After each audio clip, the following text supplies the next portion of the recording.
Assalamualaikum warahmatullahi wabarakatuh. Selamat malam semuanya. Jumpa lagi bersama saya Johnny Pelor bin Saprol bin Brodin bin Hagag bin Gelegel Coplak Alhamba. Saya lebih akrab dipanggil dengan Johnny Pelor. Yang di kesempatan malam hari ini saya akan bincang-bincang santai dengan sahabat karib saya yang sudah saya kenal sejak kelas 1 SMA. Dia adalah Abdul Fattah, Mas Fattah. Ya. Apa kabar? Alhamdulillah baik, Mas. Udah lama kita gak ketemu ya. Bener banget, lama banget ini. Lama banget ya.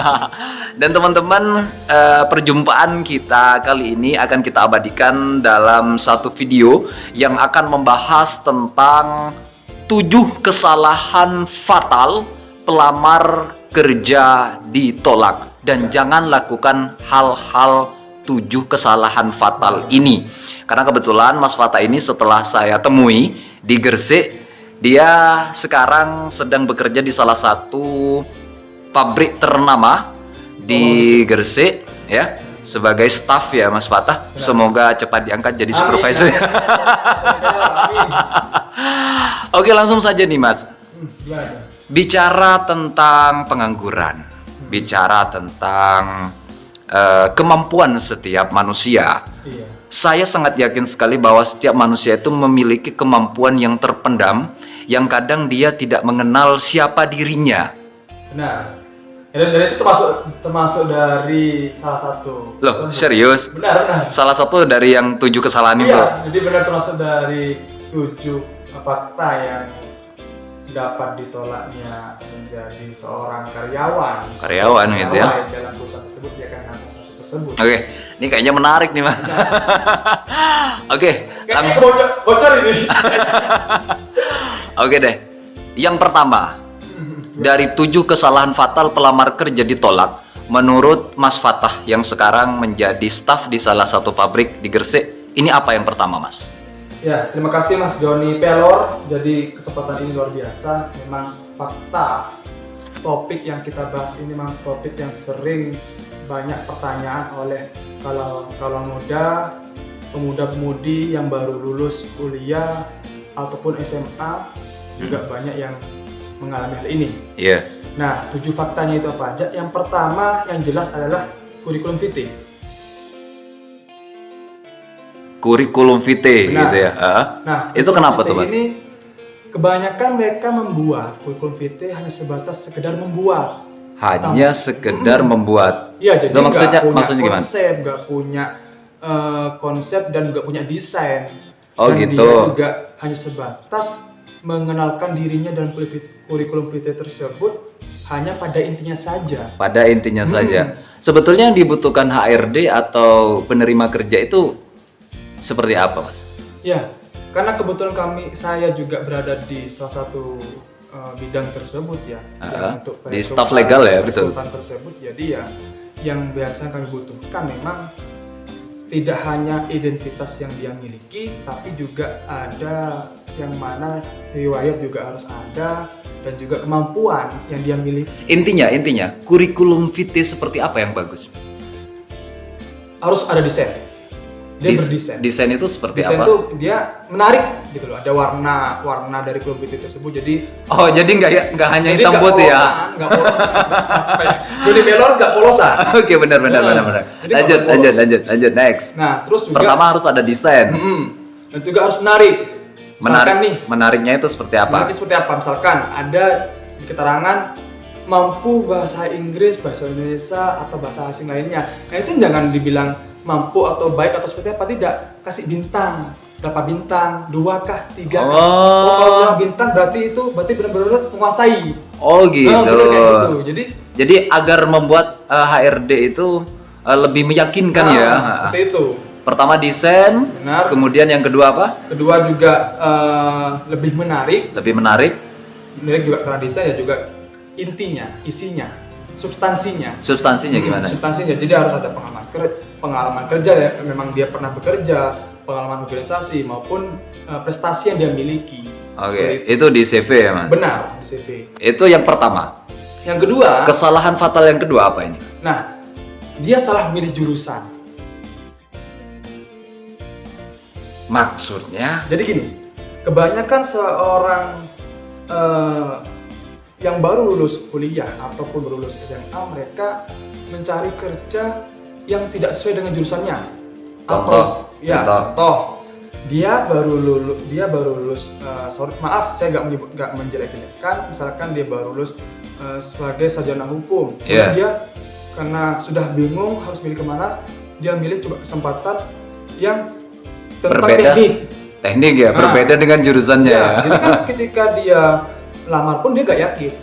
Itu yang terjadi. Nah, seandainya walaupun jurusan hukum tapi dia punya kemampuan dan bisa meyakinkan HRD, itu apakah itu bisa boleh. merubah keadaan? Itu boleh. Itu bisa merubah keadaan.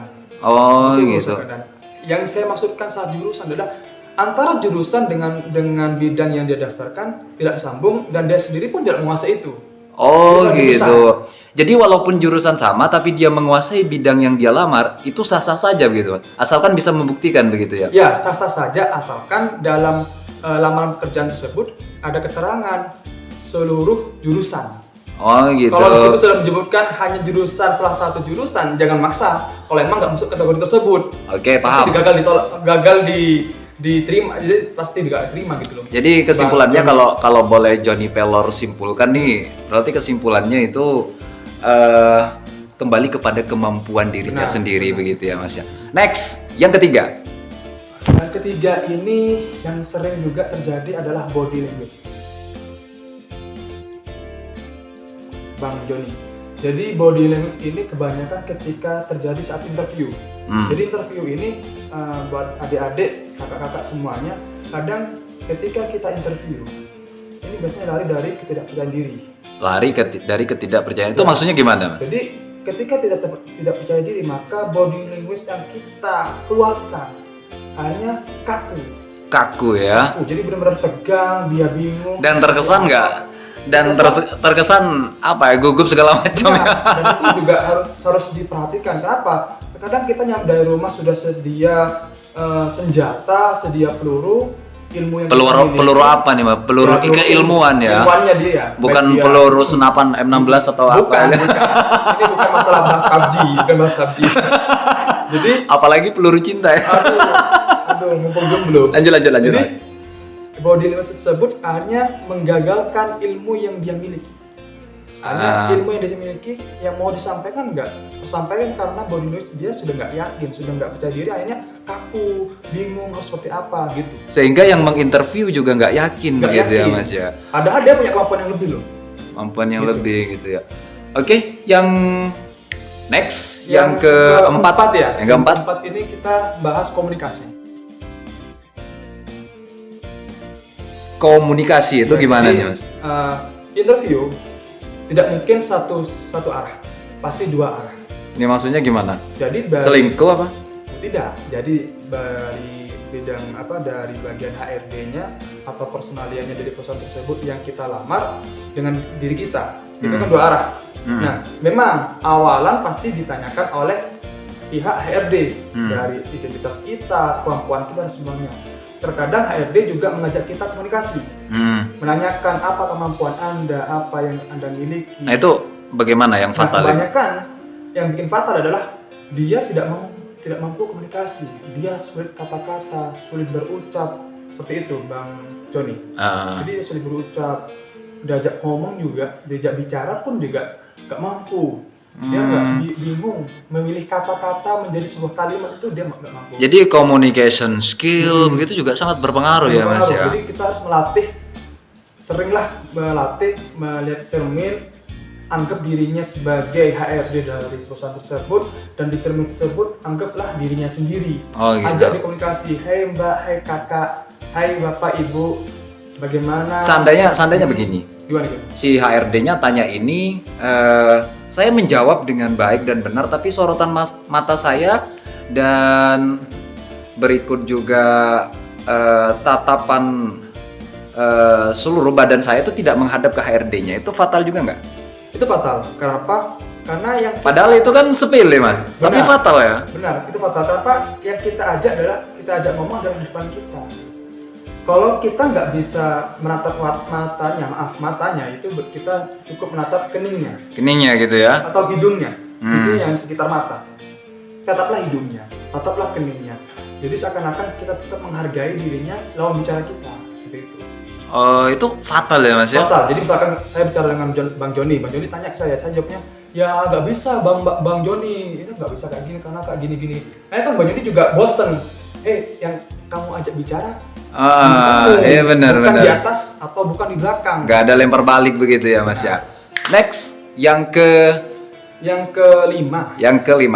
Ini yang kelima apa nih Mas? Yang kelima di sini, dia kebanyakan tidak kenal dirinya. Nah itu gimana? Itu lucu, Bang. Gila dong. Bener, bukan Gila yang melengak, tidak. Itu gimana? Jadi tidak kenal dirinya ini kebanyakan kita tidak kenal. Kadang mereka maksa untuk mengenal dirinya. Kadang mereka melihat diri Google. Oh gitu. Salah satu media sosial. Itu banyak terjadi ya. Jadi mereka search di Google kelebihan seseorang saat interview, kelemahan seseorang saat interview. Itu muncul dan memang ada jawabannya. Nah kebanyakan mereka itu mengikuti apa yang ada di Google, padahal dalam dirinya itu nggak masuk. Contoh kayak saya adalah orang yang suka jiwa sosial tinggi. Sosialnya tinggi bener. Tapi di Google menyebutkan kekurangan diri saya adalah jiwa sosial. Nah tapi itu disampaikan.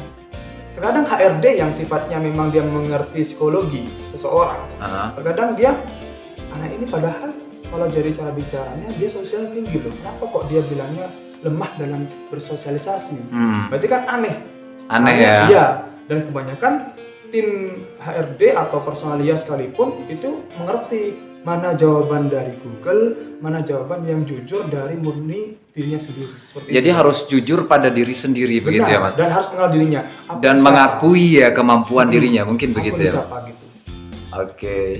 Jadi itu fatal itu ya Mas ya. Fatal Bang. Jadi kepura-puraan pelamar kerja dalam berbicara dan menghadapi HRD itu juga. Jadi nggak perlu sok-sokan, nggak perlu seakan-akan aku lo mampu, nggak perlu. Apa adanya gitu ya Mas ya. Jadi ini termasuk dalam kategori yang nomor 6 Bang. Yang saya maksudkan barusan itu. Yang tadi itu. Yang sekarang nomor 6 ini. Ini mau nomor 6 nih. Oh, oke, nomor 6. Oke, next nomor 6. Terlalu pede. Terlalu pede. Percaya diri. Nah, kan bagus Mas. Percaya diri boleh, tapi kalau over itu nggak baik. Kenapa kalau over? Kalau over seakan-akan ketika apa yang tidak kita tanyakan itu akan kita sampaikan, itu nggak boleh. Misalkan nih, saya sebagai HRD, saya tanya kepada Bang Joni selaku pelamar kerja. Coba. Bang Joni di sini hobinya apa? Bulu tangkis. Yes. Nah, kebanyakan mereka jawabnya gini, saya punya bulu tangkis Bu. Nah, saya juga pernah juara. Nah, juara ini saya pernah tingkat kabupaten, provinsi, Jawa. Itu nggak ditanyakan, ngapain kamu jawab gitu. Oh gitu. Jadi kebanyakan mereka hanya jangan menjelaskan hal-hal yang tidak penting. Oh gitu. Dia akan melihat akhirnya jengkel ya Mas. Jengkel dan mereka melihat juga gini. Jadi jangan ada kesombongan begitu ya Mas. Itu nggak boleh. Jadi terlalu pede, itu yang saya maksud. Oh gitu. Percaya diri penting, tapi kalau terlalu percaya diri itu nggak penting. Coba deh. Kayak kasih contoh nih ke teman-teman nih, khususnya yang baru lulus sekolah atau kuliah. Ini coba saya tanyain Mas. Baik. Saya mau jawab nih. Oh saya tanya. Iya. Sampean yang tanya. Oke. Saya yang melamar kerja. Gitu baik. Kan. Bang Joni. Jawaban saya aneh loh. Baik. Tapi jangan bikin mereka bingung loh ya. Loh iya. Ini viewers kalau bingung nanti malah nanti kalau salah bilang aja salah, gitu kan? Bang Joni, silakan coba Anda jelaskan, Anda sebutkanlah pengalaman kerja Anda selama ini apa? Pengalaman kerja saya selama ini, saya tidak pernah bekerja sama orang lain. Saya mendorong gerobak dan jual kopi di pinggir trotoar selama 1 tahun, semester 1 sampai semester 4. Setelah itu jual kentang, setelah itu buka kafe tapi kolaps, dan sekarang pengangguran. Dan akhirnya saya ngelamar ke sini Pak, gitu aja. Itu juga ada kesalahan Bang. Nah itu gimana? Ada kesalahan kenapa? Ini kan sebagai contoh aja ya. Pertanyaannya adalah, Bang pernah pengalaman kerja apa? Tadi abangnya bilang saya nggak pernah ada pengalaman kerja, saya pernah bekerja. Ini ada kata-kata yang awalnya mengatakan saya tidak punya pengalaman kerja, tapi di belakangnya kok ada pekerjaan-pekerjaan, padahal menjual barang-barang atau kita berjualan itu termasuk pekerjaan loh ya. Yang seharusnya menjawab bagaimana? pengalaman kerja saya adalah saya dulu seorang penjual sate. Oh, yang natural begitu ya? Nah, dia dulu penjual sate keliling Pak. Apalagi itu aja Pak.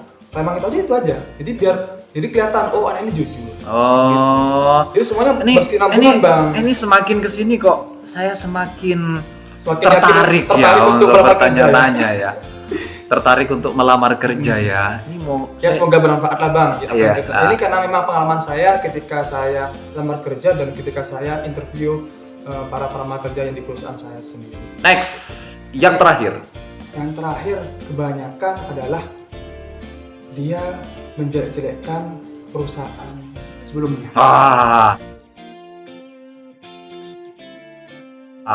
Ini fatal. Ini gimana yang sering terjadi di lapangan? Ini sering terjadi bagi mereka yang sudah bekerja, kemudian bekerja kembali. Itu kebanyakan menjelek-jelekkan perusahaannya, dan apalagi kebanyakan kadang ada yang menyebutkan nama atau label perusahaannya. Jadi ini bukannya disenengin tah perusahaan yang sebelumnya jatuh? Belum tentu Bang. Belum tentu ya.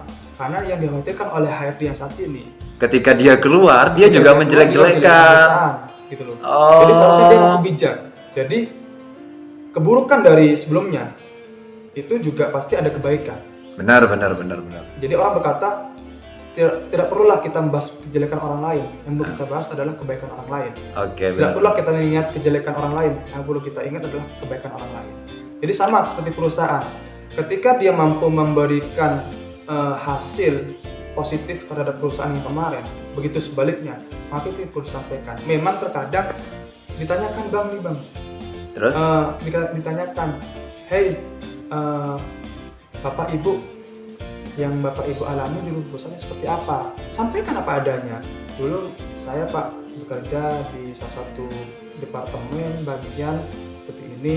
Memang kendala kamu saya harus keluar karena kondisi saya di perusahaan kurang cocok bagi diri saya, seperti itu. Jadi ini sangat luar biasa sekali nih Mas. Amin. Seandainya jarak saya dengan jarak sampean Mas Fattah, sahabat saya mulai SMA ini dekat, mungkin tiap hari kita bisa take video ya. Ya. Ini sangat-sangat menarik sekali nih untuk sangat edukatif sekali. Makanya ini viewers juga, subscribernya juga saya butuhkan untuk teman, saya promosikan Mas Johnny Pelor bin Sapro bin Rudin bin Hagag bin Galagil Coplak Al-Habbo kepada seluruh penduduk bumi. Saya sarankan untuk mensubscribe channel YouTube Fattah Brewok. Fattah Brewok ya. Jadi ini nggak boleh cukur nih ya? Ya, agar kita selalu semangat. Satu subscribe dari teman-teman semuanya adalah sejuta semangat bagi kita untuk terus memberikan edukasi pengalaman, sharing dan yang lain sebagainya tentang dunia pekerjaan.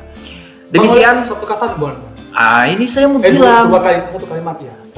Ini saya mau bilang. Ini saya mau bilang. Terlalu bergebu-gebu. Closing statement. Baik. Satu kalimat nih Bang ya. Yes. Buat adik-adik, buat kakak-kakak semuanya yang mau bekerja, tetap semangat. Kalimat yang saya harus sampaikan pada kalian, tidak semua yang orang lakukan kita bisa lakukan. Tetapi kita mempunyai kemampuan yang tidak bisa orang lakukan. Jadi tetap optimis pada tujuan Anda. Luar biasa. Terima kasih Mas Fattah. Sampai ketemu di video-video berikutnya. Jangan lupa subscribe channel ini. Subscribe itu gratis, tidak dipungut biaya apapun. Tinggal gini sama tik.